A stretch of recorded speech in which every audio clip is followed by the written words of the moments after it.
दुधी भोपळा मिक्सरच्या भांड्यात घालून तर पहा. कदाचित ही रेसिपी यापूर्वी तुम्ही कधीच केली नसेल. अतिशय नवीन आणि वेगळी रेसिपी आहे. त्यामुळे चला लगेच रेसिपीला सुरुवात करूया. हाय हॅलो नमस्ते, मी पूजा. मी आणि बरंच काही या यूट्यूब चॅनलवर तुम्हा सगळ्यांचं अगदी मनापासून स्वागत करते. दुधी भोपळ्यापासून खूप कमाल आणि अतिशय चविष्ट झटपट होणारी, त्याचबरोबर मुलांच्या टिफिनसाठी उत्तम अशी एक रेसिपी मी आज तुमच्यासोबत शेअर करते आहे. मुलांच्या टिफिनसाठी करा किंवा पाहुणे आल्यावर त्यांच्या नाश्त्यासाठी करा. तुम्ही लंच डिनरमध्ये सुद्धा ही रेसिपी करू शकता. पोटभरीची आहे, त्याचबरोबर पौष्टिकसुद्धा आहे. व्हिडिओ नक्कीच तुम्हाला आवडणार आहे, त्यामुळे व्हिडिओला आधीच एक लाईक करा. नवीन असाल तर सबस्क्राईब करून घ्या, म्हणजे माझे व्हिडिओ नेहमी तुम्हाला येत राहतील. तर पहा, आपल्याला इथे दुधी भोपळा अशा पद्धतीने त्याची साल काढून घ्यायची आहे. बहुतेक जणांना दुधी भोपळा आवडत नाही.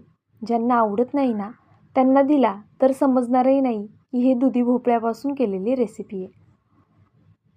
हेल्दीसुद्धा आहे. आपल्या डोळ्यांसाठी भोपळा खूप चांगला असतो. प्रत्येकाने भोपळा हा खाल्लाच पाहिजे. पण बहुतेक जण भोपळ्याची भाजी खायला कंटाळा करतात.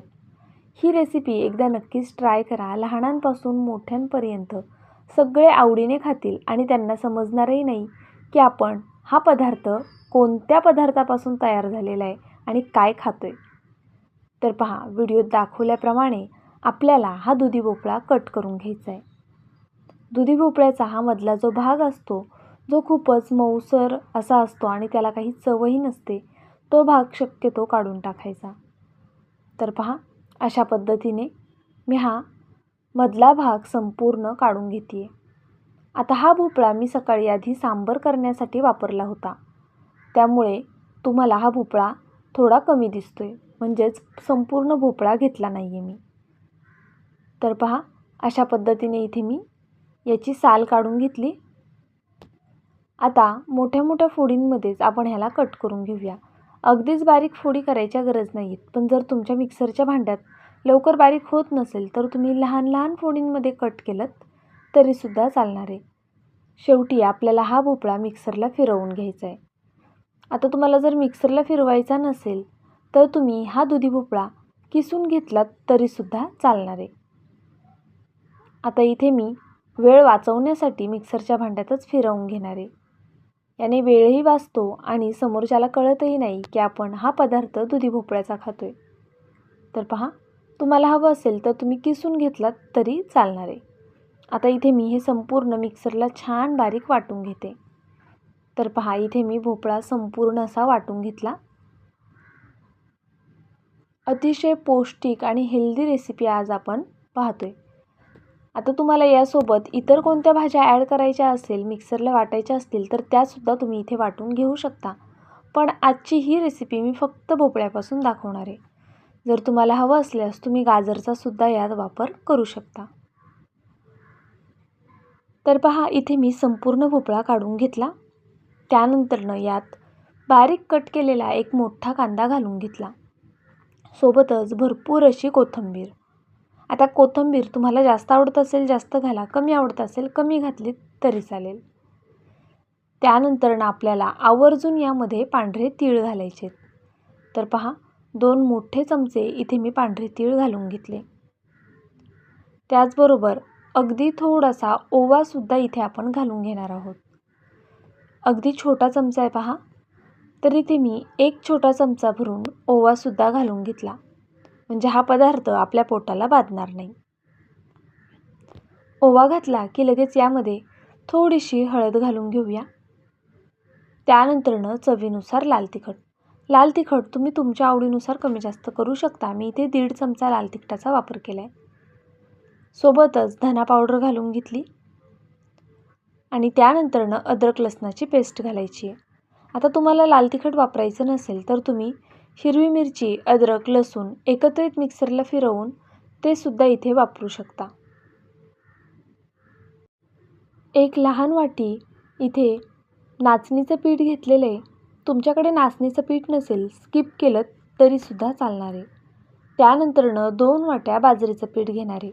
आता तुमच्याकडे कोणती पीठं आहेत, जर तांदळाचं पीठ आहे, ज्वारीचं आहे, त्याचबरोबर बेसन पीठ आहे. जी काही पिठं असतील ना ती सगळी मिक्स करायची. तुमच्या अंदाजे वाटीने प्रमाण घ्यायचं आणि चवीनुसार मीठ. तर पहा, आपल्याला यामध्ये शक्यतो पाण्याचा वापर करायचा नाही आहे. त्यामुळे पीठ खूप जास्त घ्यायचं नाही. तुम्ही इतर कोणतीही पिठं घ्या, पण ती थोडी थोडी करूनच यामध्ये घाला, म्हणजे मग पाण्याचा वापर करावा लागणार नाही. आता हे अशा पद्धतीने छान असं आपण मळून घेऊया. तर पहा, अगदी एकसारखं असं आपल्याला हे मळून घ्यायचे. मसाले सगळीकडे लागले गेले पाहिजे याची सुद्धा काळजी घ्यायची आहे. तर पहा, अशा पद्धतीने मी इथे हे संपूर्ण मळून घेते. आता इथे ना मला हे पीठ थोडंसं ड्राय वाटलं, त्यामुळे मी अगदी 1 चमचाभर फक्त पाणी घेणारे हातावरती. आणि पहा, यानंतर ना आपल्याला पाण्याची गरज पडणार नाही. एवढ्याच पाण्यामध्ये आपलं हे पीठ मळून तयार होणार आहे. दुधी भोपळा वाटल्यामुळे त्याला भरपूर प्रमाणात पाणी सुटतं आणि मग इथे पाण्याची गरज पडत नाही. त्यामुळे हा पदार्थ खायलासुद्धा खूप रुचकर लागतो, कारण आपण यात पाणी अगदी नाहीच्या बरोबर वापरलेलं आहे. तर पहा, इथे मी संपूर्ण पीठ अशाच पद्धतीने मळून घेतलं. आता या पिठामध्ये तुम्ही अजून खमंग करण्यासाठी इतरही पिठं ॲड करू शकता, किंवा जे रेडीमेड भाजणीचं पीठ मिळतं किंवा बहुतेक जण घरामध्ये बनवतात भाजणीचं पीठ, ते वापरून केलं तरीसुद्धा चालणार आहे. पुढे पहा, हा पदार्थ किती खमंग आणि रुचकर होणार आहे. ज्यावेळेस आपण ह्याला भाजू ना, त्यावेळेस तुम्हाला वाटेल खरंच हा पदार्थ आत्ताच करावा आणि खावा. तर पहा, इथे मी एक रुमाल घेतला. रुमालावर अशा पद्धतीने थोडंसं पाणी घालून घेतलं.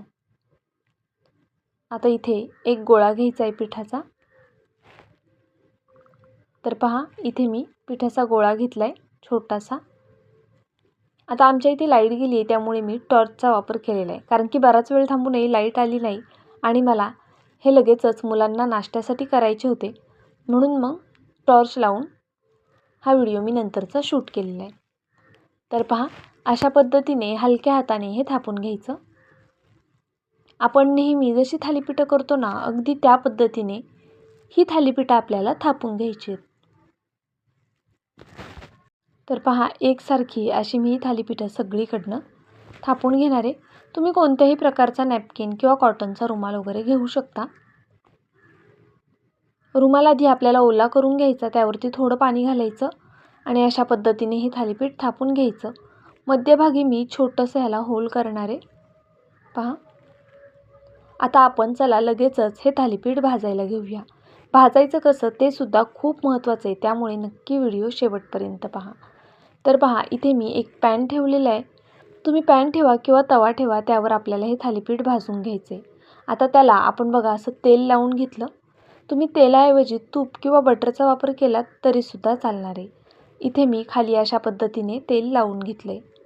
आता आपल्याला हे थालीपीठ दोन्ही साईडनी छान असं खरपूस खमंग होईपर्यंत भाजून घ्यायचं आहे. बघा, थालीपीठाच्या मध्ये जे होल आहे ना, त्यामध्ये सुद्धा आपण थोडंसं तेल ॲड केलेलं आहे आणि साईडनी सुद्धा याला तेल सोडून घ्यायचं आहे. आता हे तेल सोडलं की लगेच 1 मिनिटभराच्या आतच आपल्याला हे थालीपीठ पलटी करून घ्यायचं आहे. गॅसची फ्लेम इथे मी मीडियम ठेवलेली आहे. मीडियम टू हाय फ्लेमवर हे थालीपीठ मी थापून घेणार आहे, म्हणजेच भाजून घेणार आहे. तर पहा, जर तुम्ही खूप बारीक गॅसवर भाजलं तर मग हे थालीपीठ असं म्हणावं असं खरपूस आणि खमंग असं भाजलं जाणार नाही. त्यामुळे शक्यतो हे थालीपीठ मीडियम टू हाय फ्लेमवर भाजा आणि तवा असेल तर मोठा गॅस करूनच भाजायचे. पॅन कसा लवकर गरम होतो आणि पॅनमधले पदार्थसुद्धा लवकर भाजले जातात, त्यामुळे मी मीडियम टू हाय फ्लेमवर हा पराठा किंवा थालीपीठ भाजून घेते आहे. पहा, दोन्ही साईडनी तेल लावून छान असा हा पराठा किंवा थालीपीठ भाजून घेतलेलं आहे. आता आपण अशाच पद्धतीने इतरही थालीपीठं भाजून घेऊया. प्रत्येक थालीपीठ दाखवणार नाही आहे, कारण आता आपल्या चॅनलवरती भरपूर थालीपीठांची रेसिपी मी अपलोड केलेली आहे आणि त्या पाहून तुम्हालाही समजलेलं आहे की थालीपीठं कशा पद्धतीने भाजायची किंवा थापायची. थालीपीठ करताना छान असं पातळ करायचं, खूप जाड ठेवू नका आणि अगदीच कागदासारखं पातळही करू नका. पहा, या पद्धतीने जशी आपली रोजची भाकरी असते ना, त्या पद्धतीने हे आपल्याला पातळ करून घ्यायचे. तर आपला इथे थालीपीठांची रेसिपी तयार झालेली आहे. तुम्हाला आजचा हा व्हिडिओ कसा वाटला कमेंट करून नक्कीच कळवा. नवीन असाल, सबस्क्राईब केलं नसेल तर प्लीज सबस्क्राईब मात्र नक्कीच करून घ्या. उद्या भेटूया अशाच एका छानशा रेसिपीसोबत. तोपर्यंत bye. Thank you so much for watching.